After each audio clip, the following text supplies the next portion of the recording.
Bismillahirrahmanirrahim. Kita mulai, hadirin sekalian. Assalamualaikum warahmatullahi wabarakatuh. Innal hamdalillah nahmaduhu wa nasta'inuhu wa nastaghfiruhu wa nastahdihi wa natubu ilayh. Wa na'udzu billahi min shururi anfusina wa sayyiati a'malina. من يهده الله فلا مضل له ومن يضلل فلن تجد له وليا مرشدا أشهد أن لا إله إلا الله وحده لا شريك له وأشهد أن محمدا عبده ورسوله صلى الله عليه وعلى آله وأصحابه ومن والاه أعوذ بالله من الشيطان الرجيم يا أيها الذين آمنوا اتقوا الله حق تقاته ولا تموتن إلا وأنتم مسلمون اللهم إنا نسألك علما نافعا ورزقا طيبا وعملا متقبلا اللهم علمنا ما ينفعنا وانفعنا بما علمتنا وزدنا ilman wa hudan wa taufiqan amin ya rabbal alamin. Hadirin sekalian, ibu-ibu dan bapak-bapak, ikhwani wa akhwati fillah, rahimani wa rahimakumullah.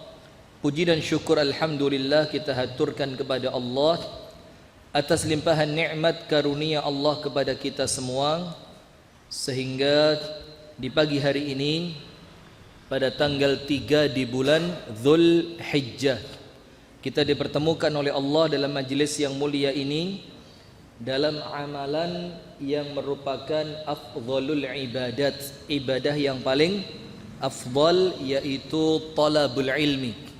Kita berdoa kepada Allah semoga apa yang kita amalkan, semoga apa yang kita niatkan di pagi hari ini mendatangkan ridha dari Allah untuk kita bersama, dan kemudian diterima dan dicatat oleh Allah sebagai suatu ibadah.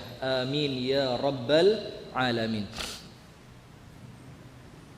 Kemudian berikutnya salawat beriring salam semoga tercurah dan terlimpahkan kepada uswah kita, suri tauladan kita dan kekasih kita bersama, Nabi besar, Nabi agung, An-Nabi Muhammad sallallahu alaihi wasallam, beserta seluruh keluarganya, beserta seluruh istrinya, beserta seluruh sahabatnya, dan seluruh di antara umat dan pengikutnya yang setia menjalankan sunnah, menjalankan tuntunan dan menjalankan ajarannya ila yaumil qiyamah.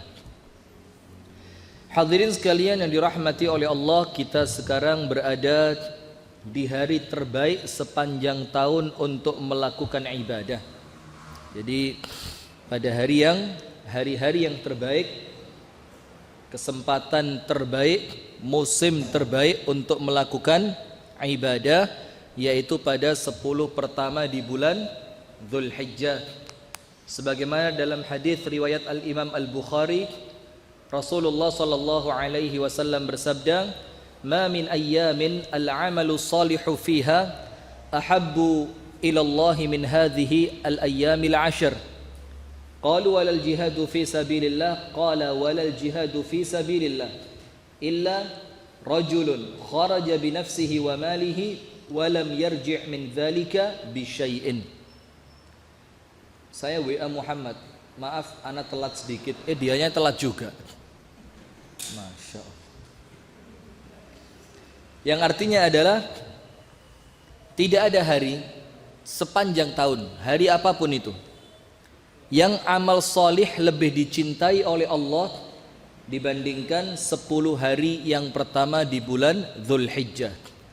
Kemudian para sahabat bertanya, ya Rasulullah, apakah keutamaan beramal, melakukan amal solih pada 10 pertama Dzulhijjah itu keutamaannya mengalahkan orang yang berjihad?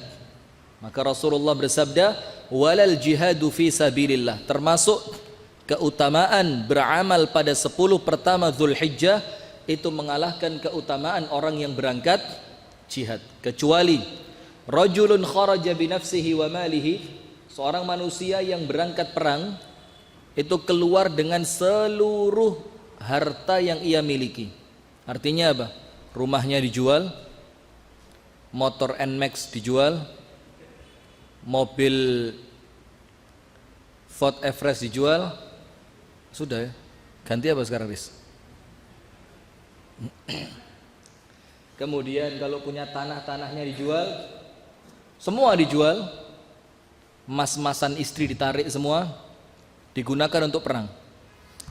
Dan ketika orangnya pulang, harta yang semua yang dia jual untuk perang tadi ternyata semuanya habis. Dan orangnya pun mati syahid. Baru ini lebih baik. Artinya begini, disebutkan oleh para ulama dalam penjelasan hadis ini, ketika orang berangkat perang, hartanya habis di medan perang, pulang tidak punya apa-apa sudah. Dan ketika dia berangkat tadi dengan jiwanya, pulangnya tidak mati, tapi apa? Kakinya putus dua-duanya, entek. Tangannya putus dua-duanya. Matanya yang satu kena tombak, tapi masih hidup. Ini belum bisa mengalahkan kebaikan 10 pertama Dzulhijjah. Jadi luar biasa, tidak sembarangan ini. Dan ini merupakan rahmat dari Allah Subhanahu wa taala untuk umat Nabi besar Muhammad sallallahu alaihi wasallam. Maka kita manfaatkan sebaik-baiknya, dan salah satunya menuntut ilmu ini. Jadi pengajian Ahad pertama bulan lalu kalah sama malam ini, sama hari ini. Wih, kalah jauh. Insya Allah kalau kita ikhlas, maka pahalanya mengalahkan bulan-bulan yang sebelumnya, bahkan mengalahkan kajian-kajian sebelumnya. Karena hari ini masuk 10 yang pertama di bulan Dzulhijjah. Kemudian yang jangan lupa puasa Arafah, sebagaimana Rasulullah sallallahu alaihi wasallam mengingatkan, "Shaumu yaumi Arafah inni ahtasibu 'ala Allah an yukaffira sanata allati qabla wa sanata allati ba'dah." Puasa pada hari Arafah, aku mengharapkan dengannya, yaitu dengan puasa Arafah itu, Allah akan mengampuni dosa tahun lalu, yaitu mulai Arafah tahun ini sampai Arafah tahun kemarin, dan dosa tahun yang akan datang. Artinya mulai Arafah tahun ini sampai Arafah tahun depan, itu semuanya sama Allah diampuni. Nah, maka harapan kami masjid-masjid kita ini, musola-musola kita Pak Haji, ini mengadakan buka puasa bersama. Tujuannya apa? Biar semarak. Jadi adakan buka puasa bersama, nanti sorenya dikasih kajian begitu, sehingga orang-orang banyak datang. Nanti kita kasih buka puasa. Dan cari donatur buka puasa Arafah, itu paling gampang. Paling gampang. Kenapa? Karena kalau di tempat kami rebutan. Karena ini hari terbaik untuk beramal soleh. Apalagi amal soleh yang dilakukan, amal terbaik ngasih buka puasa orang yang sedang puasa Arafah. Jadi kalau orang yang puasa mendapatkan ampunan 2 tahun, orang yang memberi buka puasa dapat pahala yang sama. Artinya dia juga mendapatkan ampunan berapa? 2 tahun. Kalau yang dikasih makan 10, 2 tahun kali 10, 20 tahun. Masya Allah. Boleh jadi begitu. Dan harapannya begitu. Oleh sebab itu, ayo rebutan, urunan, mampu ngasih makan 3 orang 3, mampu ngasih makan 5 5, mampu ngasih makan semua, wes tak PIKB, inti tahun ngarep. Oh, begitu rebutan. Kenapa? Karena ini salah satu amal yang paling baik. Maka nanti kalau tanggalan Masehinya, Arafah itu insya Allah jatuhnya tanggal 10 Agustus. Harinya hari Sabtu. Maka nanti penanggalannya dilingkari atau dioret-oret gitu, tulis di bawahnya puasa Arafah. Karena puasa Arafah ini satu di antara beberapa puasa yang tidak pernah ditinggal oleh para sahabat Nabi radhiyallahu taala anhum ajma'in. Tidak pernah ditinggal. Yang lainnya yang tidak pernah ditinggal itu puasa Asyura. Puasa apa? Asyura, plus dalam sebagian riwayat dikatakan puasa 6 hari di bulan Syawal. Ini beberapa puasa yang para sahabat Nabi tidak pernah meninggalkannya. Yang paling utama Arafah. Bahkan Asy-Syaikh Muhammad bin Shalih Al-Utsaimin itu mengatakan keutamaan 10 pertama Dzulhijjah itu mengalahkan keutamaan 10 terakhir Ramadan. Padahal 10 terakhir Ramadan ada yang namanya Lailatul Qadar. Lailatun khairum min alfi syahr, lebih bagus dari 83 tahun. Artinya kalau antum tahajud di malam-malam ini lebih dari Lailatul Qadar. Begitu penafsirannya, lebih dari Lailatul Qadar.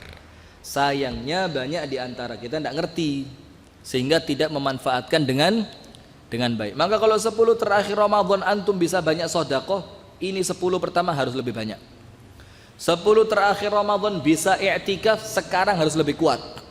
10 terakhir Ramadan Masya Allah sedekahnya pol-polan, sekarang lebih ngepol lagi. Karena ini yang jauh lebih baik dibanding 10 terakhir Ramadan. Karena dalam agama Islam ada 3-10 yang dimuliakan. Ada apa? 3-10 yang dimuliakan. Yang pertama 10 terakhir Ramadan, ini dimuliakan. Yang kedua 10 Al-Muharram, atau kita bilang hari apa? Asyura. Dan banyak kejadian, antum baca nanti, dicari di Syekh Google segala macam, insya Allah keluar kejadian-kejadian. Iya, karena yang semacam ini kalau kita ceramahkan kesannya buang-buang waktu. 10 Muharram. Dan yang ketiga 10 yang pertama di bulan Dzulhijjah. Dan al-jumhur, mayoritas ulama mengatakan yang paling afdol di antara 3 Dzulhijjah ini. Dan sekarang kita di sini. Nah, kemudian pertanyaan mengenai kurban ini tiap tahun muter terus, Masya Allah. Ini menunjukkan bahwa kita tidak naik kelas. Tahun pertanyaan ini bodoh. Sama ketika Ramadan pertanyaannya tidak pernah berubah. Ustadz, sikat gigi siang hari pakai odol. Itu terus pertanyaannya. Seakan-akan tahun lalu tidak bertanya atau tidak memperhatikan ketika orang lain tanya. Dan ini aib untuk penuntut ilmu ya. Walaupun tanyanya dengan sendirinya itu bukan aib. Tapi mengulang pertanyaan yang sama itu apa? Aib. Itu tanda bahwa kita tidak apa? Tidak intibah, tidak memberikan perhatian. Nah, maka ada satu pertanyaan yang sering sekali terulang. Ustadz, saya punya rezeki cukup buat beli kambing, tapi waktu saya kecil orang tua cerita saya belum diakikoh. Ini kan bentahun ini ya, tiap tahun ini, Masya Allah. Terus bagaimana Ustadz, ini kurban dulu atau nikah lagi? Kurban dulu atau akikoh dulu? Antum mulai ngantuk, serius ngene-ngene kabeh kan. Kurung nikah langsung tangi kabeh, Masya Allah. Nggak tahu ya kenapa ya, di mana-mana mirip-mirip. Ikhwan ini kalau sudah tobat gitu atau hijrah gitu atau ngaji sunnah, Masya Allah pikirannya rabi terus. Ini apa ya? Nggak tahu, umum ini Pak Haji, di mana-mana ini. Ya Malang, ya Mojokerto, ya Kediri, ya Batu, umum. Antum begitu juga di sini. Nggak apa-apa ya, ibadah. Dan jangan cerita-cerita. Kalau ibadah dicerita-ceritain riak nanti jatuhnya ya. Nah sudah, maka mana yang didahulukan? Apakah kurban dulu atau akikah dulu? Tidak usah bingung, kurban dulu. Apa dulu? Kurban. Karena apa? Setiap bulan, setiap hari, setiap waktu itu ada ibadahnya masing-masing. Nah bulan ini ibadahnya apa? Kurban. Sementara ketika akikoh itu bukan tanggung jawab Anda.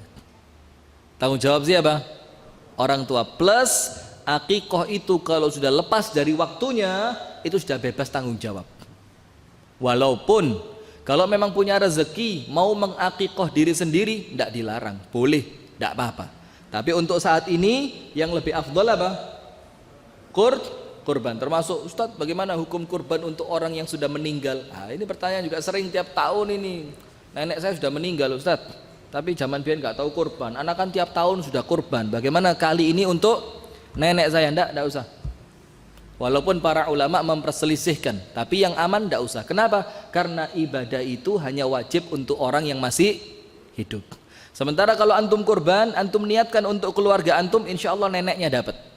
Sebagaimana ketika Rasulullah SAW menyembelih kurban, beliau katakan apa? Hadza min Muhammadin wa ali Muhammadin wa ummatu Muhammadin wa ummati Muhammadin.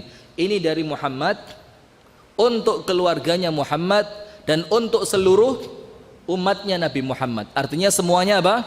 Dapat. Maka tidak usahlah kurban untuk yang sudah meninggal. Kalaupun lebih-lebih, yus monggo lah. Tapi kalau cuma satu dinamakan orang yang sudah meninggal itu kok kayaknya tidak pantas. Plus begini, ini sedikit ya, sedikit. Kurban itu kan cukup sebenarnya satu keluarga satu, kan begitu. Ini misalkan saya punya istri, punya anak satu, mewakili semua anggota keluarga saya. Banyak kejadian di tempat kita, bentahun jenenge gentenan. Tahun ini pakai nama suami, tahun depan pakai nama istri, tahun depan pakai anak barep, tahun depan anak bungsu. Ini tidak perlu gantian begitu, untuk ibadah guyon ini. Kurban itu namakan kepala rumah tangga. Kalau kepala rumah tangga antum perempuan dikasih nama dia. Kepala rumah tangga antum siapa? Laki atau perempuan? Laki, maka kasih nama siapa? Suami, dan cukup itu, mewakili istri dan mewakili anak-anak. Nah, itu sedikit yang dapat kami sampaikan. Sekarang kita lanjutkan hadirin sekalian, wallahu taala a'lam bissawab. Kita min akhlaqis salaf, kita sampai pada akhlak yang ke-11 dan 12, karena ini 11 dan 12 mirip dan penjelasannya juga tidak terlalu panjang, maka kita jadikan satu di siang hari ini pada tanggal 3 di bulan Dzulhijjah. Setelah sebelumnya pada akhlak yang ke-10 adalah kekuatan para salaf. Mereka sangat takut untuk mendapatkan azab dari Allah dikarenakan kezoliman yang mereka lakukan kepada orang lain, walaupun cuma satu jarum yang dia tusukkan ke kulit saudaranya. Jadi ciri khas para salaf itu betul-betul takut zolim kepada orang lain. Itu ciri khas. Tidak ada salaf nipu, itu tidak ada. Tidak ada kemudian salaf ingkar janji, tidak ada. Tidak ada kemudian salaf ditagih utang angel, itu tidak ada. Cuma sayangnya sekarang ada sebagian informasi justru teman-teman yang ngaji sunnah ini kalau ada urusan duit paling ruwet katanya. Kenapa? Kalau ditagih punya dalil. Apa dalilnya? Ya akhi, memudahkan saudara muslim itu pahalanya besar ya akhi. Loh iki memudahkan urusan liya mana iki? Iki urusan menepati janji bayar hutang, ada dalilnya sendiri. Loh iki dicampur. Ya gini kalau belajar loncat-loncat ya begini ya. Dalil yang satu dipakai untuk yang lain. Maka ada cerita, dan ini kisah nyata di Terim sana. Ada orang beli tanah, sudah dibeli tanahnya. Katakanlah saya beli rumahnya Muhammad ya. Saya beli rumahnya Muhammad, saya beli. Ketika saya mau bikin sumur, saya keduk itu tanah, ada emasnya. Akhirnya saya kembalikan ke Muhammad, Mat, yang saya beli tanahnya bukan emasnya. Yang saya beli apa? Tanahnya bukan emasnya. Ini emasnya berarti punya kamu. Saya kembalikan ke Muhammad. Muhammad ngotot, gak bisa Ustadz, antum sudah beli, berarti ini termasuk emasnya punya antum. Anak ngotot, terus kena loh Mat, gak gelem loh anak Mat. Iki emas punya kamu. Muhammad yang ngono, gelo tak Ustadz Ustadz. Saya tidak mau, ini tanah sudah antum beli ini. Kalau tanah sudah antum beli, emas-emasnya punya antum. Akhirnya kere-keran ini orang berdua. Karena apa? Saking takutnya zalim kepada orang lain. Kalau kita ndak, menengok. Nah, astagfirullahaladzim. Akhirnya apa yang terjadi? Itu emas dibagi dua oleh mereka. Muhammad separuh, pembeli dapat separuh. Itu saking takutnya zalim kepada orang lain. Dan antum tahu lagi cerita yang lain. Seorang saudagar utang duit 1000 dinar ke temannya. Dia bilang, minggu depan saya bayar. Dia pergi ke seberang laut, waktunya bayar, dia sudah kumpulin duit, tidak ada perahu. Karena saking khawatirnya zalim kepada orang lain, itu duit 1000 dinar, antum kalikan 1000 kali 2.300.000 berapa? 2,3 miliar. Bukan dititipkan Gojek loh ya, bukan dititipkan Grab, dititipno kayu. Ambil kayu, diikat, kasih surat, ditaleni bismillah, diuncalno. Ya Allah, sampaikan kepada orang yang ngutangi saya duit. Dia tidak khawatir kehilangan duit, dia lebih khawatir kalau zalim sama temennya gara-gara bayar utang tidak tepat waktu. Wih, ini salaf ini. Ya ini salaf. Akhirnya ketika nemu perahu dikumpulkan lagi duit, dia khawatir kayu itu tidak sampai. Bayangin, coba mikir torok duniawi, ya torok besar, tapi pikirannya salaf bukan dunia tapi akhirat. Datang dia ke temannya, dibilang mohon maaf ya, kemarin saya tidak nemu perahu, baru hari ini saya dapat perahu, maka baru saya bisa bayar hari ini. Yang punya duit bilang apa? Loh, bukan kemarin kamu ngirim kayu, Yang di kayu ada suratnya. Dan kayu itu sudah sampai kepada saya. Subhanallah. Lihat kejujurannya para salaf ini ya. Luar biasa. Saking khawatirnya zalim kepada orang lain. Dan kita ini yang paling mengkhawatirkan sekarang itu bukan zalim secara harta. Lek duwe ono cacate ketoro. Yang kita khawatirkan sekarang zalim secara apa? Lisan. Fulan, fulan, fulan, fulan, ustadz fulan, jamaah fulan, pengajian fulan. Oh ini zalim sama ya. Maka itu pengajian kita yang kemarin yang ke-10 yaitu kekhawatiran para salaf mendapatkan azab dari Allah ketika mereka zalim kepada orang lain. Sekarang yang ke-11, inkhila' qulubihim min ajsamihim fi kulli mardatin yamradunaha. Dilepaskan hati mereka dari jasad mereka setiap kali mereka sakit. Jadi kalau sakit, wis diputus hatinya dari dunia. Ya bah, sakit langsung dilepas, dunia ini dilepas semua. Wah ini bahaya kalau sampai mati. Itu yang ke-11. Jadi yang ke-11, terlepasnya hati dari jasad mereka setiap kali mereka sakit. Itu akhlak yang ke-11. Kenapa begitu? Kenapa mereka melepaskan hati mereka setiap mereka mengalami penyakit, setiap mereka ditimpa rasa sakit? Apalagi sakitnya sakit yang parah sekarang seperti dia mungkin na'udzubillah min syarri dzalik, nas'alullah salama wal afiyah, a'azzanallahu wa iyyakum ajma'in. Mungkin seperti sakit kanker atau sakit tumor, na'udzubillah, atau stroke, na'udzubillah. Antum doa sama Allah ya setiap sholat, minta dihindarkan dari stroke. Wah, stroke ini penyakit jahat ini. Otaknya masih normal, tapi badannya wis sudah tidak bisa ngapa-ngapain. Maka orang stroke itu gampang tersinggungan. Karena kadang-kadang orang yang datang sama dia dianggap orang penyakit parah, padahal otaknya dia masih normal. Wah, kesian. Dan dia butuh sama istri. Tapi istri sudah tidak bisa. Mau ya apa ini ngelayani orang seperti ini kan? Na'udzubillah. Mudah-mudahan sehat semua ya. Amin ya rabbal alamin. Nah, apalagi penyakitnya, penyakit-penyakit yang parah, maka saat itu mereka langsung lepaskan hati mereka dari semua keterikatan dunia. Kenapa begitu? Lihtimal an takuna tilkal mardati ikhrajan lahum minad dunya. Karena apa? Karena mereka khawatir apa? Penyakit itu adalah penyakit yang mengantarkan mereka menuju kematian. Jadi pikirannya itu akhirat, pikirannya itu mati. Itulah kenapa Luqman Al-Hakim ngomong sama putranya, "Nak, ingat Allah, ingat mati." Terus ingat Allah, ingat mati. Terus ingat Allah, ingat mati. Terus lagi ingat Allah, ingat mati. Ingat Allah, ingat mati. Di jalan raya ingat Allah, di jalan raya ingat mati. Nanti mau pulang ke rumah ingat Allah, mau pulang ke rumah ingat mati. Mau nipu orang ingat mati, kasih to nipu. Enggak jadi nipu. Apalagi sampai sakit. Dan penyakit ini adalah salah satu sebab untuk Allah menjadikan kita mati.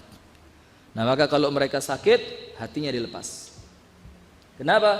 Karena mereka khawatir penyakit inilah yang akan mengantarkan mereka pada kematian. Fala yumkinuhumut taubah wala tadarakal huquq. Kalau mereka tidak cepat-cepat tobat, kalau hatinya tidak dilepas, khawatirnya apa? Wes kadung mati, tidak sempat tobat, tidak sempat mengembalikan haknya orang lain. Nah, maka dikasih sakit itu nikmat luar biasa. Dalam satu sisi ya, di sisi yang lain tentu ujian. Sakit itu kan ujian. Lek wong tidak sabar-sabar, wes loro tambah dosa. Tapi kalau orang yang ngerti, orangnya sabar, orangnya faham, orangnya ngerti ilmu, orangnya taat sama Allah, orangnya senantiasa mengharapkan pahala dari Allah, itu pahala besar. Nah maka ketika dia sakit itu pertanda, ayo ndang tobat, ayo cepet haknya orang lain yang masih ada di tempat kamu serahkan. Kalau ndak bisa bagaimana? Tulis. Ini saya ada tanggungan barang di toko punya si fulan, barangnya ini. Tulis. Sehingga nanti ketika pun kita meninggal dunia, anak-anak kita tahu, oh ternyata barang di toko yang barangnya ini milik si fulan, bukan milik orang tua saya. Dan itu penting. Itu apa? Penting. Jangan sampai kita mati pindah ke negeri akhirat, ada 1 rupiah haknya orang lain kita bawa, wah soro Anda. Maka sekarang ini kalau nemu duit di jalan itu abot antara njoko mbek gak. Lah njoko ini bukan niatan untuk ngepek, enggak. Njoko ini dengan niatan apa? Siapa tahu ada teman saya yang kehilangan. Atau tidak diambil karena apa? Lebih aman gitu loh. Saya tidak tanggung jawab dengan uang ini, tapi kalau tidak diambil khawatirnya di Joko wong sing gak genah malah rusak duit ini. Wah itulah dilematik, dan itu ciri namanya zaman fitnah. Itu ciri apa? Zaman fitnah. Dimana ketika antum mau melakukan suatu kebaikan, antum mikir, ini baik apa enggak? Lebih bagus saya amalkan atau saya tinggalkan. Itu namanya zaman apa? Fitnah. Maka kita berat.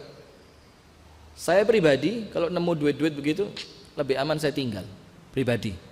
Kenapa? Khawatir ndak iso balekno, dan ketika si pemiliknya ini balik ke tempat itu ternyata duitnya sudah ndak ada, niat kita nyelametno ternyata kita ndak ketemu pemiliknya, soro pindo.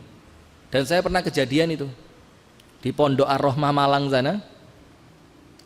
Ada tamu hari-hari kunjungan wali santri,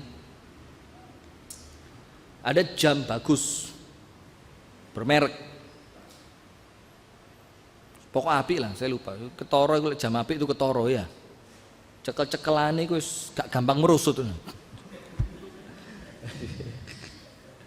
Jam-jam elek ya rutah-rutuh. Kalau jam mahal itu di tangan kayak kelet, karena medit mungkin ya.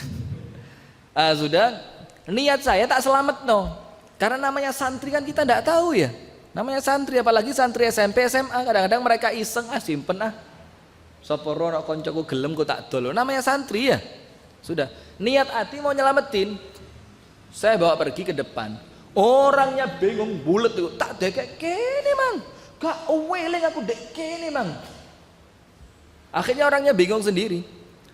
Setelah kira-kira 1 atau 1,5 jam, saya duduk di depan, jam tak taruh kantor, santai kan. Dia ini keluar sambil marah-marah. Memang santri tidak dididik ya begini. Baru ketinggalan belum 1 menit jari, wes hilang.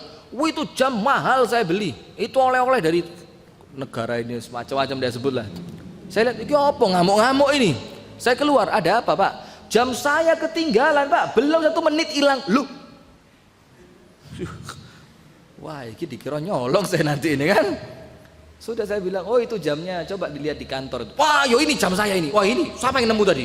Wih ini perlu dididik ini orang ini. Loh lah kira niat api perlu dididik ini. Nah maka serba salah, begitu itu sudah susah. Apalagi kalau antum tinggal di kota-kota besar ya, tinggal di Jakarta, Surabaya. Saya waktu masih di Jakarta dulu, mau nolong orang di tengah jalan itu ragu, ini betul-betul kecelakaan atau niat ngerampok. Sudah, terus ya apa? Ya yang wajib saja, wajib itu menyelamatkan diri sendiri, tinggal. Dan betul, tidak ada orang satupun nolong. Gara-gara ketahuan di tempat itu memang rawan terjadi perampokan, dan modusnya begitu. Pura-pura ayane kumat, pura-pura ketabrak kakinya tidak bisa digerakkan. Kalau antum tolong, melbu mobilnya antum digorok di mobilnya bawa lari. Nah kan ini namanya zaman apa? Fitnah. Maka orang yang sakit itu nikmat dari Allah. Kenapa begitu? Karena ketika ia tidak melepaskan hatinya ketika sakit, khawatir ternyata penyakit itu mengantarkan dia menuju kematian dalam keadaan belum sempat tobat, belum sempat mengembalikan apa? Hak yang orang lain titipkan kepadanya. Fayadhhabuna ilal akhirati wa hum 'usah. Akhirnya apa? Akhirnya mereka pergi ke negeri akhirat dalam sifat maksiat. Kenapa maksiat? Bawa hartanya orang lain. Dan kalau belum tobat artinya dia pergi ke negeri akhirat bawa dosa. Maka tobat itu bukan antum tobat ya lu ngawur ya karena kau tobat. Anak tobat tahun 2007 kemarin. Lah kok kau tobat mana? Lu lah kok kira tobat setahun sepisan tah? Tobat itu tiap saat. Rasulullah itu ala wa inni astaghfirullah wa atubu ilaihi fil yaumi aktsaru min mi'ati marrah. Dalam satu riwayat mi'ata marrah. Aku kata Rasul tobat dan istighfar sehari lebih 100. Loh kita tobat 2007 gak gelem baleni. Loh kholas Ustaz, loh kapan? 2007. Oh, itu tobatnya itu disaksikan teman-teman Imam Syafi'i itu. Itu depan ada Mas Andi, sebelah sana direkam, itu tobat. Sekarang, loh tidak usah lagi, itu sopo anak iki. Loh, ngerasa gak berdosa itu perlu ditobati. Kok dosa apa anak iki, astagfirullahalazim. Loh ini penyakit kita loh, ini jujur loh ya. Ini penyakit kita ini. Lek merasa lek wis ngaji begini seakan-akan gak duwe dosa. Ketika dibilang ya akhi ittaqillah, takwa sama Allah, lo salah ngomong antum. Ana suruh takwa, lo kurang takwa apa ana ini? Lo ya apa? Lo sombongmu itu menunjukkan kamu tidak bertakwa. Kemudian akhi tobat, lo tobat, lah ana dosa apa? Lah perasaan tidak berdosa itu perlu ditobati. Fayadhabuna ilal akhirati wa hum usah. Akhirnya apa? Kalau mereka tidak tobat, kalau mereka tidak mengembalikan hak orang lain, akhirnya mereka pergi ke negeri akhirat membawa apa? Dosa dan membawa kemaksiatan karena mereka menyimpan hak orang lain yang belum ditunaikan. Kal 'abdil abiq alladhi haraba min sayyidihi ba'da kathrati mukhalafatih fa uhita bihi wa uhdira ila sayyidihi. Contohnya seperti apa? Seperti seorang budak yang kabur dari tuannya setelah melakukan banyak pelanggaran, banyak dosa sama tuannya, banyak kesalahan yang dia lakukan dalam keadaan tuannya jahat luar biasa, kemudian ketangkep. Bayangin ya, ini hamba sahaya, budak, muokong sama tuannya, banyak kesalahan yang dia lakukan, mobilnya tuannya dijual, istrinya tuannya diganggu, anaknya tuannya dipukulin, harta tuannya dibawa kabur, akhirnya orangnya pergi karena takut. Dalam keadaan tuannya ini jahat luar biasa, kejem orangnya. Subhanallah ketika kabur ketangkep. Ya apa perasaan ini hamba ini? Bakal diapain kira-kira sama tuannya? Oh, diencel-encel kira-kira ya, dimutilasi. Mutilasi bukan ruas-ruas besar, driji sih, kretek siji, loro, telu. Loro mas, loro sih, pisan kas, siji, loro, telu, loro mas, loro. Woi. Ya seperti itu kira-kiranya. Kalau kita tidak segera tobat, tidak segera mengembalikan hak orang lain. Dakhala Al-Hasan Al-Basri ala rajulin wa huwa yajudu bi nafsihi. Suatu hari Al-Imam Al-Hasan Al-Basri masuk mengunjungi orang yang dalam keadaan sakaratul maut. Dikunjungi, dan ini sunnah ya, ini termasuk apa? Sunnah untuk ambil pelajaran, i'tibar. Dan sunnah juga untuk apa? Untuk mentalqin orang yang akan meninggal dunia. Dan di tempat kita banyak keliru, Masya Allah, apalagi di keluarga kita ini. Kalau orang mau meninggal itu sing nalkin sak kamar, jerit-jerit kabeh, Allah, Allah. Loh ojo, talqin itu terbisikkan di telinganya si mayit, pelan, perlahan, la ilaha illallah, la ilaha. Bukan sak kamar jerit kabeh, bingung ini orangnya, mau diikuti yang mana begitu ya. Maka itu sunnah. Maka Al-Imam Al-Hasan Al-Basri rahimahullahu ta'ala masuk ke salah seorang dalam keadaan orang itu sudah dalam keadaan sekarat. Terus napasnya naik itu, matanya udah mulai naik, jari-jarinya sudah mulai keringet dingin, tidak bisa digerakkan, dipegang kakinya juga sudah dingin.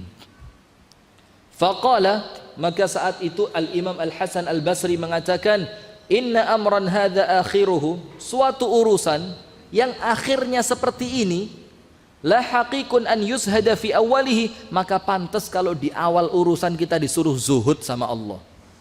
Faham enggak?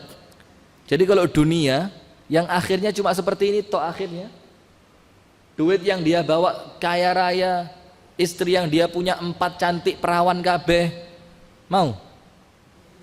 Angkat tangan yang mau. Antum ini mau tapi takut gitu kan? Faham saya, iya. Ada akhwat? Tidak ada? Banyak. Saya bercanda akhwat ya, tidak serius saya. Bisa dilemparin air mineral dari situ saya, Pak. Astaghfirullahaladzim. Sampai mana tadi?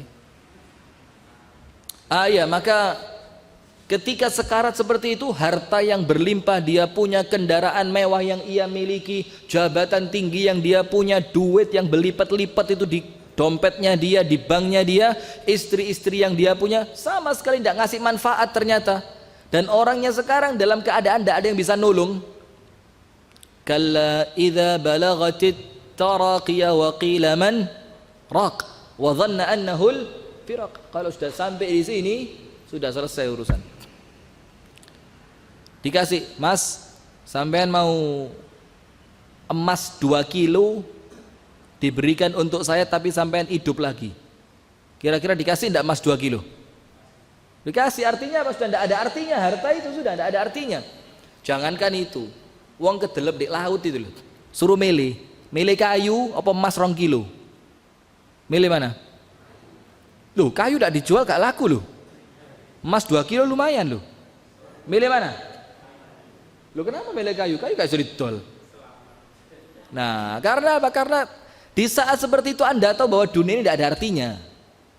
Baru ngerti lek mati. Cuma lek urip begini sama setan dibisi, syughul kerja fulus. Nanti mau mati selesai sudah. Tidak ada hasilnya ya. Maka Imam Hasan Al-Basri mengeluarkan kalimat hikmah, inna amran hadza akhiruhu. Suatu urusan yaitu dunia yang cuma begini toh akhirnya. Terakhirnya mek ngene toh menjadikan orang sekarat tidak bisa napas.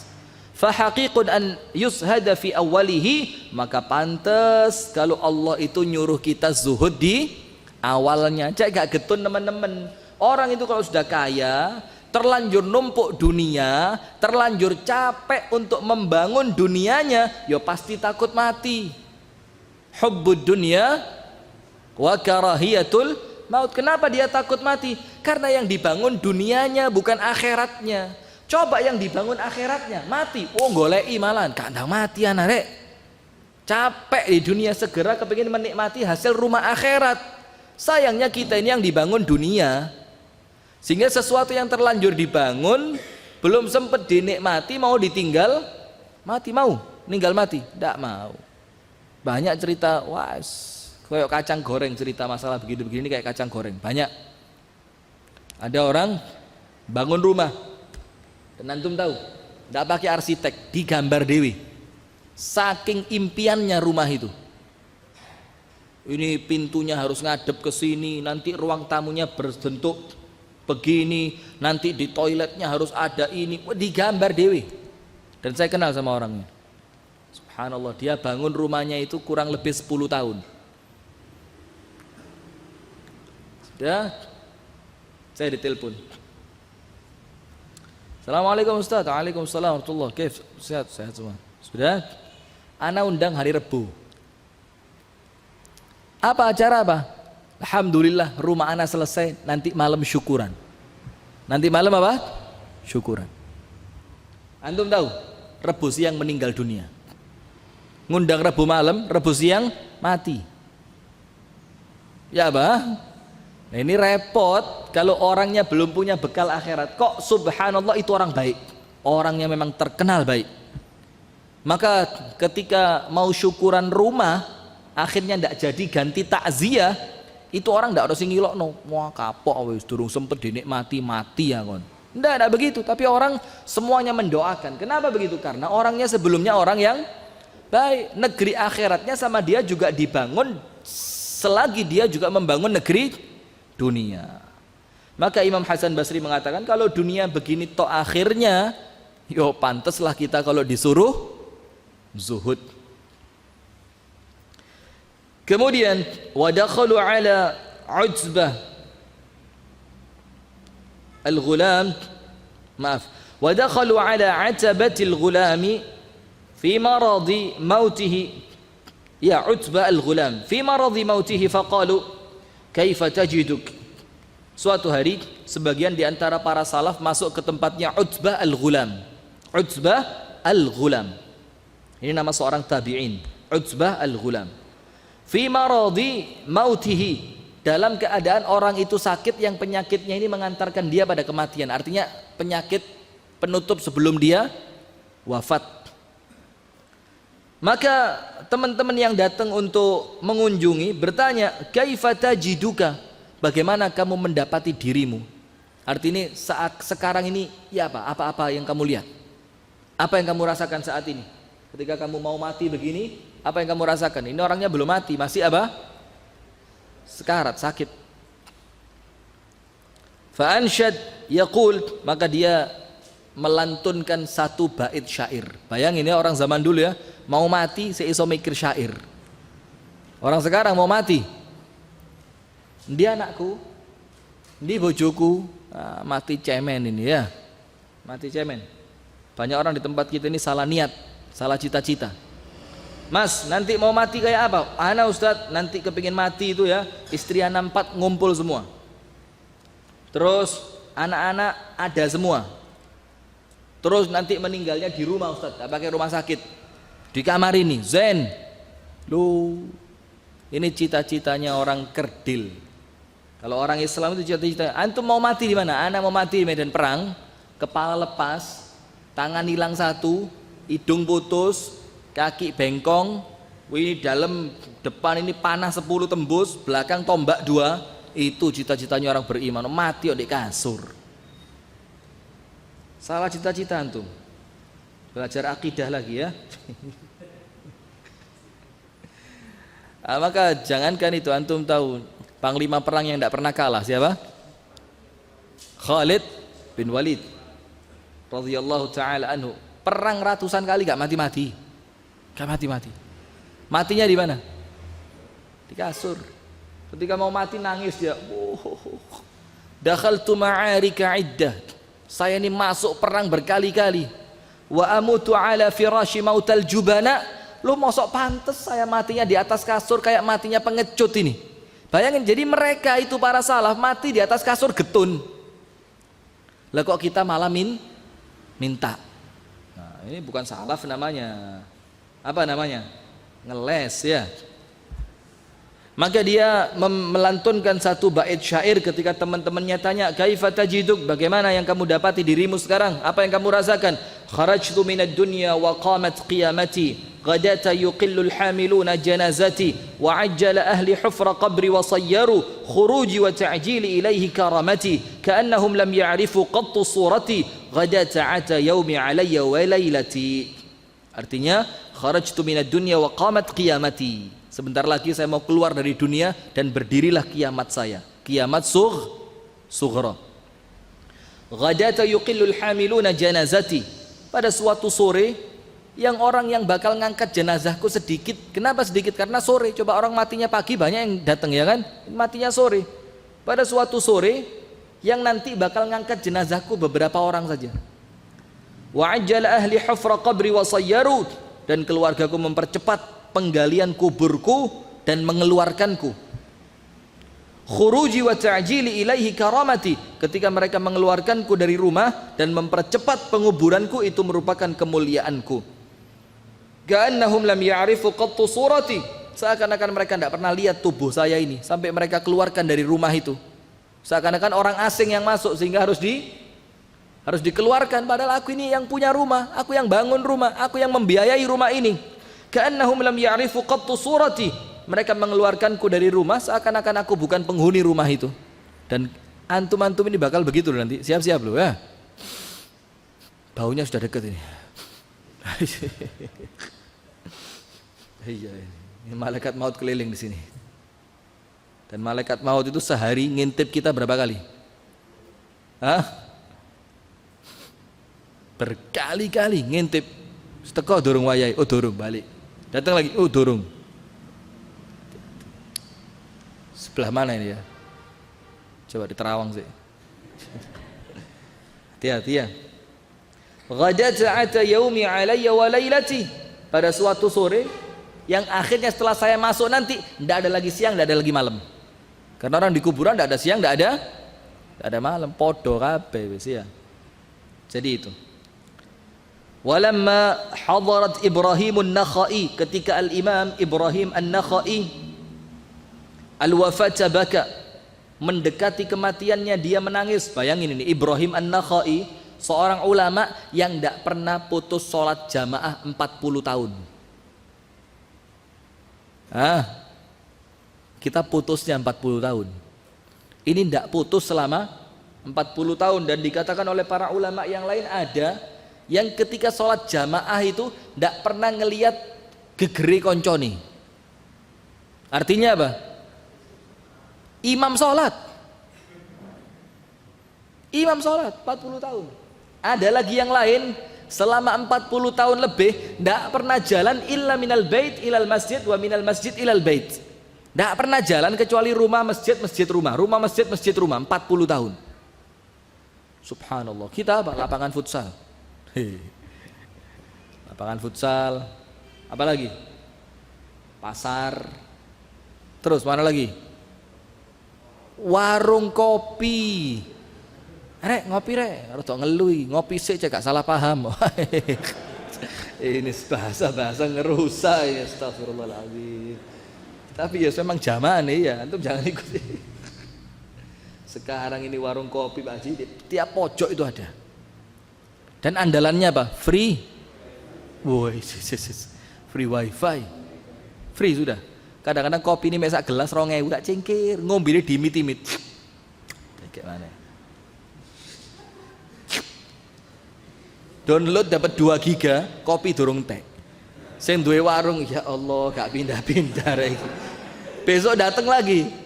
Bu, buka, tutup. Antara batine kopi mbek enteke kuota. Ndak nyocok ya. Maka ketika Al-Imam Ibrahim An-Nakhai akan meninggal dunia, dia menangis dalam keadaan ibadahnya yang luar biasa. Faqila lahu fi dzalika, maka dikatakan kepadanya, kenapa kok nangis?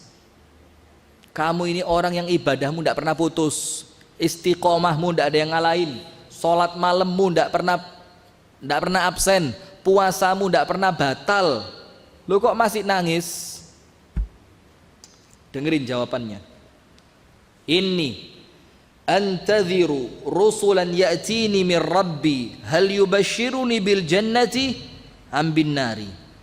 Aku ini dalam keadaan menunggu utusan dari Allah. Maksudnya malaikat maut. Aku ini sedang nunggu utusan dari Allah ini sekarang. Dalam keadaan saya tidak tahu apakah malaikat itu akan memberikan berita gembira surga kepadaku, atau dia akan menakutiku dengan api neraka. Karena orang itu kalau mau mati kan malaikat datang. Kalau yang mati orang baik dibuka satu pintu surga. Akhirnya meringankan apa? Meringankan proses pencabutan nyawa kan. Innal ladzina qalu rabbuna Allahu tsumma istaqamu tatanazzalu alaihimul malaikatu alla takhafu wa la tahzanu. Jangan takut, jangan sedih kalau orangnya istiqomah. Kenapa jangan takut? Dibuka pintu surga karena kamu sebentar lagi pindah ke sana. Oh zen. Tidak takut akhirnya. Wala tahzanu, jangan sedih. Kenapa tidak boleh sedih? Istri kamu, anak-anak kamu, kami yang jaga semua. Loh ya apa? Itu kalau yang meninggal orang istiqomah. Tapi kalau yang meninggal fusak atau bahkan munafikun atau bahkan kafirun, ini lebih berat lagi. Sudah proses pencabutan nyawanya itu berat. Jadi orang mati itu disebutkan dalam hadis yang sahih, sekaratnya itu kayak dia ditusuk pakai belati 70 kali tusukan. Cerak, cerak, cerak, cerak, cerak. Antum coba. Jadi orang hidup dicucuk belati itu pisau yang lebar, ujungnya meruncing bengkong gitu ya. Ngerti ya? Seperti kalau punya orang Yaman itu namanya jambia. Jadi pisaunya lebar, bengkong, srit, ujungnya lancip. Nah itu seperti dicucuk itu 70 kali sebelum mati. Ya apa rasanya? Penasaran? Kutu penasaran, wedi yang ada ya. Seperti itu. Maka Ibrahim An-Nakhai ini takut, bukan malah seperti kita ini, bukan tidak takut mati, nekat kita ini. Iya serius, kita tidak salah ngomong ini. Kita ini bukan tidak takut mati, nekat. Orang itu semakin ibadah, semakin takut dia ketemu Allah. Bukan takutnya apa? Takutnya khawatir ibadahku yang banyak ternyata sama Allah tidak diterima. Maka ketika Rasulullah SAW cerita mengenai ayat Al-Quran wa qulubuhum wajilah, orang-orang beriman itu hatinya senantiasa wajilah. Wajilah itu ngeredek terus, gak tahu tenang seperti kita ngakak-ngakak begini, tidak pernah. Aisyah tanya, ya Rasulullah, siapa mereka yang takut itu? Ahum yaznun, apakah pezina? sariqun, pencuri, atau yang lainnya. Rasul bilang enggak, bukan zina, bukan pencuri. Siapa mereka? Orang beriman yang mereka puasa, mereka sholat, mereka sedekah, mereka jihad, tapi mereka hatinya takut, khawatir amalannya oleh Allah tidak diterima. Ini Ibrahim An-Nakhai, sudah ibadahnya top, mau meninggal masih nangis, takut apa? Khawatir ini nanti ini masa-masa genting ini, iya lek surga, lek neraka. Nah, bayangin. Fata'ammal ya akhi, maka perhatikan wahai saudaraku, fi nafsika, dalam diri kita masing-masing. Wa'lam annaka muhtadhirun 'ala ad-dawam, dan ketahuilah bahwa kita ini sedang antri untuk keabadian. Kita ini sedang apa? Antri untuk hidup yang setelah itu tidak ada mati lagi. Maka tidak usah takut, tidak usah kaget. Oh, si fulan mati, mangisu tas ngopi mbak ana, gak usah kaget, tidak usah kaget. Kullu nafsin dha'iqatul maut. Maka jadi orang itu ojo nggumunan, tidak usah, biasa. Dan hukumnya Allah bukan cuma orang yang hidup bakal mati, tidak. Kullu nafsin dha'iqatul maut, tidak cuma itu, tapi ada yang lain dalam surat Yasin. Inna nahnu nuhyil mauta, kami akan menghidupkan orang yang mati. Dan setelah kehidupan, setelah mati tadi, itu tidak ada mati lagi. Nikmat selamanya, soro selamanya. Na'udzubillah, mudah-mudahan kita sama Allah diselamatkan ya. Maka saya sering kasih contoh yang kemarin juga ya. Jadi orang itu kalau dibilang kamu masuk penjara 10 tahun, suwe, tapi saya iso dihitung. Setelah 10 tahun bakal keluar. Coba dikatakan kamu masuk penjara seumur hidup, ngenteni apa? Dan sama orang di neraka juga begitu, ketika dikatakan masuk neraka karena dosa zina, karena dosa ghibah segala macam, ya masuk neraka lama-lama, sakit-sakit, pedih-pedih, azabnya berat-berat, tapi kemudian masih ada peluang untuk masuk ke surga. Itu masih ringan dibanding ketika masuk neraka dikatakan khalidina fiha abada, selama-lamanya, tidak ada peluang keluar. Na'udzubillah min syarri dzalik. Wa'lam annaka muhtadhirun 'ala ad-dawami la tamliku li nafsika nafsan wahida, dan kamu tidak bisa ngundur umurmu barang setarikan napas tok, tidak bisa. Satu kali tarikan napas tidak bisa. Wa aktsir minal istighfar ana al-laili wa atrafan nahar, maka perbanyaklah beristighfar siang ataupun malam. Artinya apa? Hidup kita ini perlu diisi istighfar, ojo mandek. Istighfar. Bukan istighfar ya, astagfirullah, terus istighfar. Wallahu yatawallana wa iyyaka bihidayatihi wa yamunnu 'alaika bi asbabi rahmatih. Kemudian kita mengharap kepada Allah agar Allah senantiasa membimbing kita untuk hidayahnya, dan Allah menganugerahkan kepada kita sebab-sebab untuk mendapatkan rahmatnya. Amin ya rabbal alamin. Itu yang ke-11. Jadi yang ke-11 ingat, kalau mau jadi salafi sejati itu kalau sakit tidak malah guyang-guyu. Kalau sakit khawatir, jangan-jangan ini penyakit mengantarkan saya pada kematian. Akhirnya hatinya dilepas. Sekarang yang ke-12. Zuhur jam berapa?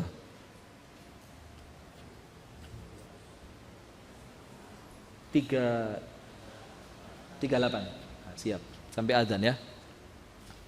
Yang ke-12 ini masih mirip dengan yang sebelumnya. Kalau yang sebelumnya melepaskan hati mereka dari dunia ketika mereka sakit.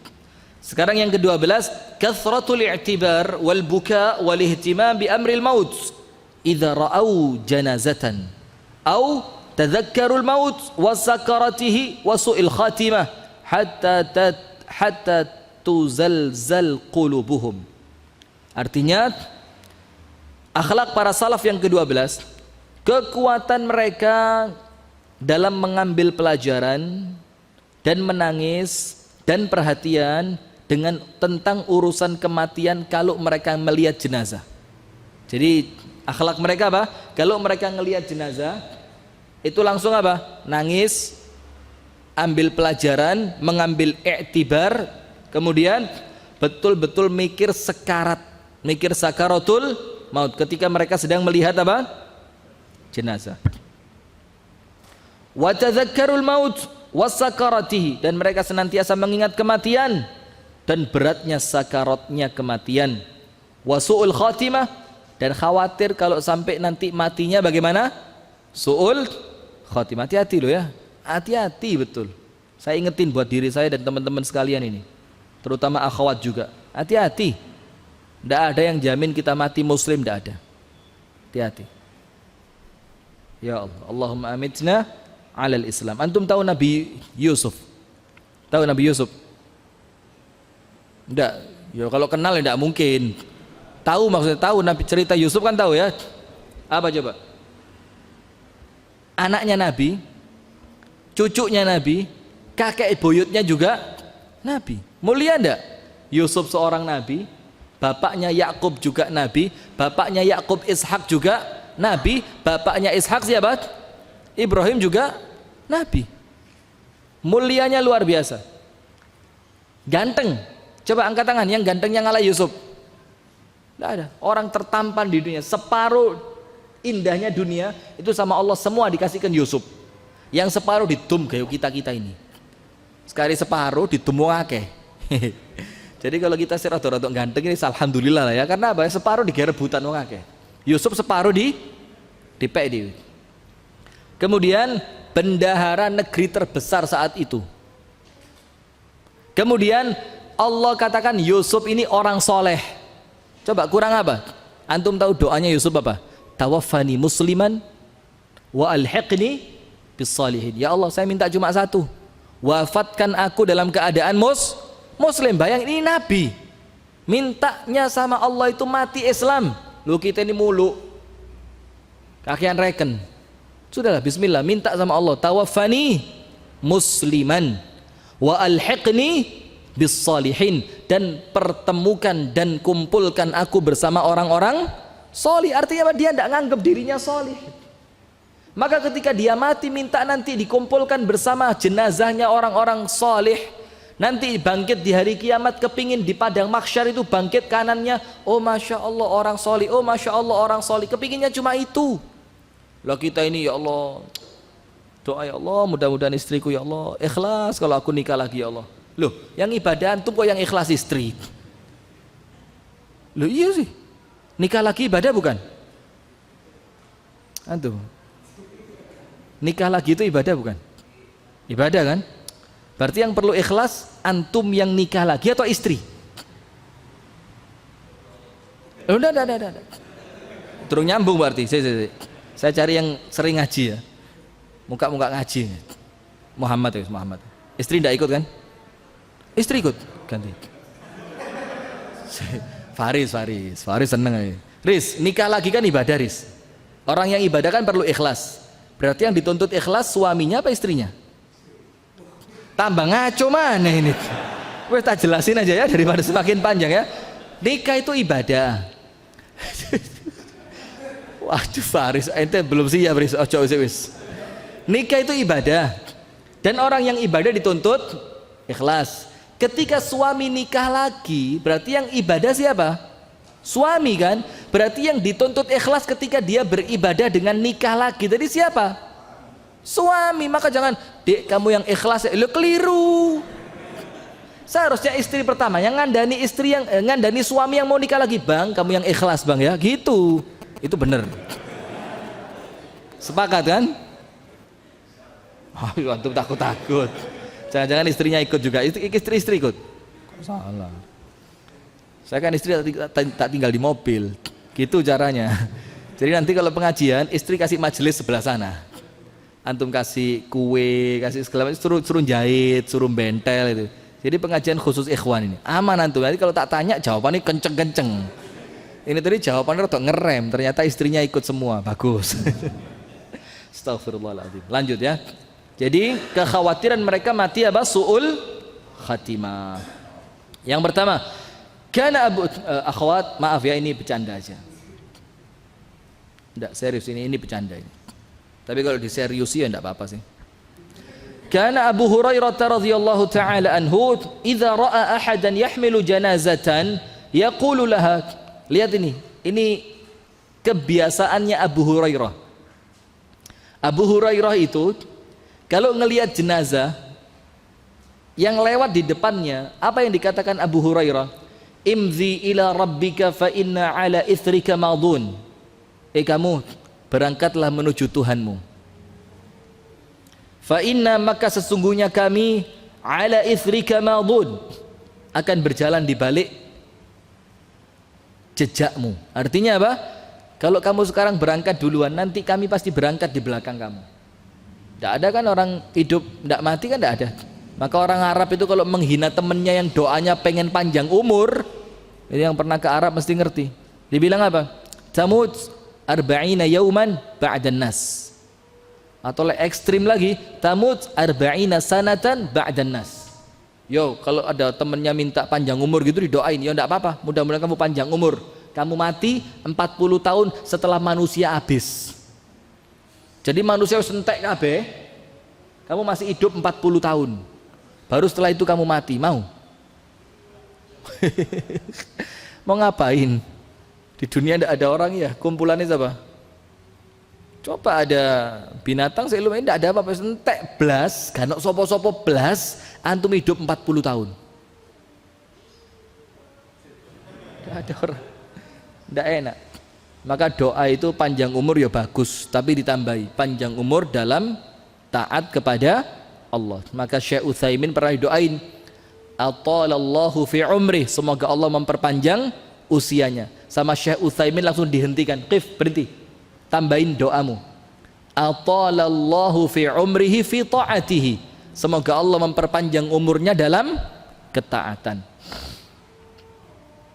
Maka dikatakan oleh Abu Hurairah, imdi ila rabbika fa inna ala ithrika madun, berangkatlah kamu menuju Tuhanmu karena kami akan menyusul di belakangmu.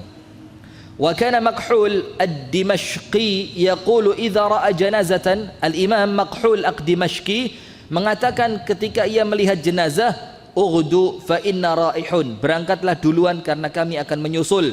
Mau'izatun balighatun qalilatun, ini ceramah yang singkat tapi mandes. Jadi jenazah itu tidak perlu innal hamdalillah, ada jenazah innal hamdalillah. Melayu saya ngangkat lo jenazah innal hamdalillah. Jadi tidak ada. Ini mau'izah balighah qalilah. Ini pelajaran yang singkat tapi mandes. Apa bahasa Indonesianya mandes itu? Mengena ya. Ini wasiatnya tanpa orang bisa ngomong, tapi ini pelajaran yang top, mengena tapi singkat. Tapi wa ghaflatun syani'ah, dalam keadaan kelalaian kita ini memalukan sekali. Kita ini lalai gitu loh. Yazhabul awal wal akhiru la ya'tabir, karena orang-orang pertama sudah berangkat meninggal dunia, sementara yang ditinggal tidak bisa mengambil pelajaran. Berapa banyak keluarga kita sudah meninggal lah, tapi kita belum bisa mengambil pelajaran. Kita masih lalai dengan dunia, kita masih ketawa-ketawa, kita masih santai-santai, kita masih majelas-majelas, kita masih kopi-kopi, kita masih ya futsal sih boleh, cuma futsal ba'dal isya itu khilaf sunnah. Futsal ba'dal isya apa? Khilafu sunnah. Kalau tidak boleh dikatakan bid'ah ya. Kenapa begitu? Ba'dal isya itu waktunya apa? Tidur. Kalau mau futsal pagi, ayo ganti jadwalnya. Mosok kajian sunnah Mojokerto futsal ba'dal isya, kan nggak sinkron namanya. Coba di anu lagi ya, diteliti lagi. Saya juga ba'dal isya ya apa, perlu diteliti berarti ya. Maka yang pertama sudah meninggal, sementara yang terakhir belum bisa mengambil pelajaran. Wa kana al-A'mash, al-Imam A'mash mengatakan, kunna nashhadul janaiz. Dengerin ini yang beda dengan zaman kita sekarang. La haula wala quwwata illa billah. Kunna nashhadul janaiza wa la na'rifu man yu'azza li anna al-huzn qad 'amma an-nasa kulluhum. Qad 'amma an-nasa kullahum. Ketika kami ini takziah, ada orang mati, kami masuk ke sana takziah. Dan ketika kami takziah, kami tidak ngerti ini yang kepaten yang mana. Loh kenapa? Karena nangis semuanya. Antara tamu sama orang yang kepaten podo nangis kabeh. Kalau kita sekarang mau lihat mana yang kepaten gampang. Lihat aja di situ siapa yang paling merah matanya, itu yang kepaten. Yang lainnya bagaimana? Ngerokok, duduk, makan kacang, ketawa. Ya apa pasar rame ya? Oh iya ndek genane ya sepi saiki. Iya wallah Jokowi iki mah kasih gitu wis. Bayangin di depan jenazah, saya sempat ngomong no Jokowi, ghibah ini. Nah, ini sudah. Kalau zamannya para ulama salaf dulu apa? Kalau ada orang meninggal sampai tidak tahu ini yang kepaten yang mana ini. Kenapa begitu? Karena mulai pintu depan sampai yang paling ujung semuanya apa? Nangis. Karena kesedihan menimpa kepada mereka semua karena mereka mengambil pelajaran dari kematian. Kita kan enggak. Jangankan di tempat takziah, di kuburan itu loh. Saya sempat kan ceramah kubur itu enggak perlu panjang-panjang ya. Ya sekedar apa? Mengingatkan bahwa kita bakal mati, kemudian ngajak jamaah untuk memintakan ampun untuk orang yang sudah mati. Kemudian yang terakhir apa? Kalau si jenazah ini punya tanggungan, mohon diselesaikan kepada itu tok intinya. Jadi pelajaran buat kita. Kemudian doakan orang yang mati, kemudian kalau ada tanggungan selesaikan kepada ahli, selesai. Itu saya rodok dawa, lebih 5 menit. Sampai Arab-Arab itu garuk-garuk kabeh itu ngaren. Arab situ ya dawa didik, biasanya cepet ini. Apa itu? Karena apa? Ketika kita masuk ke kuburan di Batu sana, kuburan sisir, itu ada yang rokokan, ada yang tanya pasar, ada yang bilang, waduh lek mati nih Yamini iki yo pasar repot rek, coba mati nih rodok sore lho pas pasar tutup. Bayangin ini ada orang mati dia yang mau ngatur. Lho iya, lek mati nih Yamini yo sore iki pasar tutup segala macam. Naudzubillah. Akhirnya kita yuk emosi ya, kepancing. Saya bilang tidak pantas begitu. Kita ini di kuburan. Orang di kuburan itu mikir kalau saya yang mati bagaimana? Ini orang mati, ini amalannya apa? Kalau saya yang mati kira-kira ada ndak orang takziah kepada jenazah? Itu ndak. Ngomong, yo angel mati nih amin rek. Coba mati rotok sore di dia apa lu? Astagfirullahaladzim. Ini keterlaluan sudah. Sudah apa? Keterlaluan. Hatinya sudah apa? Mati sudah. Hatinya mati, tidak bisa. Padahal di antara ulama salaf, kalau ada orang meninggal bagaimana? Sampai tidak tahu ini yang kesusahan yang mana sampai mereka tidak tahu. Kenapa? Karena semuanya sedih. Wa kana Thabit yaqul, Al-Imam Thabit rahimahullahu taala mengatakan, "Kunna nashhadul janaiz fala nara illa mutafalli'an bakiya."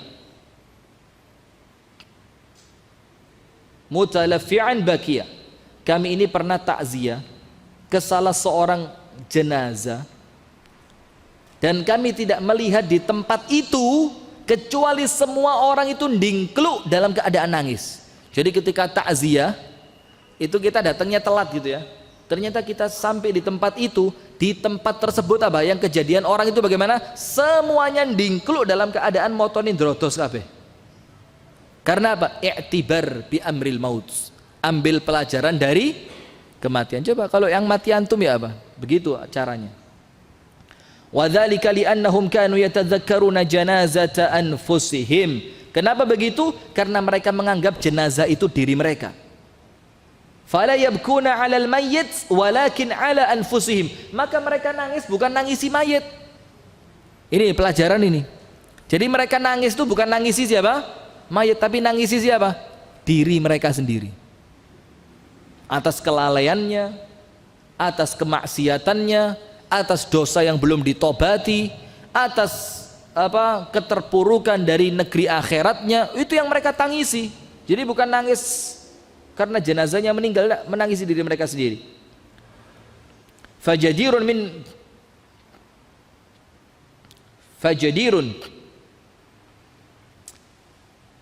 bimanil mautu masra'ahu wal qabru biman al mautu masra'ahu wal qabru madja'uhu wad dud anisuhu wa munkarun wa nakirun jalisuhu wal qabru maqarruhu wa batnul ardi mustaqarruhu wal qiyamatu maw'iduhu wal jannatu awin nar mawriduhu ala yakunu lahu fikrun illa fi dhalika wal isti'dad illa lah. Maka bagaimana kemudian untuk kita-kita ini yang kematian sudah di depan matanya. Kematian di mana? Di depan mata. Banyak cerita loh ya. Siang ngaji, sore meninggal. Alhamdulillah, tapi dia ditutup harinya dengan amal baik. Jadi banyak, hati-hati. Maka bagaimana dengan kita yang kematian itu di depan mata. Dan kuburan tempat tidurnya sebentar lagi. Wadud, kemudian cacing, anisuhu, yang bakal gelibet terus sama dia. Anis itu artinya apa? Orang yang di mana ada antum, di situ ada dia. Itu namanya apa? Anis. Atau bahasanya itu apa? Sahabat karib, ya. Di mana-mana ada, dan itu teman karibnya siapa? Cacing. Wa munkarun wa nakirun jalisuhu. Sementara yang duduk di kanan kirinya siapa? Munkar dan nakir. Tanya. Wal qabru maqarruhu, dan kuburan itu menjadi tempat tinggal selamanya. Wa batnul ardi mustaqarruhu, dan perutnya bumi tempat untuk menutupinya. Wal qiyamatu mau'iduhu, dan hari kiamat yang menantinya. Wal jannatu awin naru mauriduhu, sementara syurga atau neraka yang bakal dia tempati kelak. Ala yakunu lahu fikrun illa fi dzalik, maka bagaimana kita tidak mikir yang semacam itu? Wal isti'dad lahu, dan kita tidak mempersiapkan yang semacam itu. Fa'alam, maka ketahuilah, dzalika, yang semacam itu, wa'tabir kama i'tabara haula, dan ambillah pelajaran sebagaimana mereka para salaf mengambil pelajaran. Wa aktsir minal buka'i wan nahib, perbanyaklah menangis dan perbanyaklah garis di pipimu. Fa inna baina yadayka minal ahwal la yusaf, karena di depanmu sebentar lagi, karena di hadapanmu sebentar lagi, ketakutan yang tidak bisa diceritakan. Nas'alullah al-afiyah fid dunya wal akhirah, maka kita minta keselamatan kepada Allah mulai dunia ini sampai nanti di akhirat. Amin ya rabbal alamin. Kurang lebihnya mohon maaf. Kita tutup dengan doa kafaratul majlis. Subhanakallahumma wa bihamdika asyhadu an la ilaha illa anta astaghfiruka wa atubu ilaik. Assalamualaikum warahmatullahi wabarakatuh.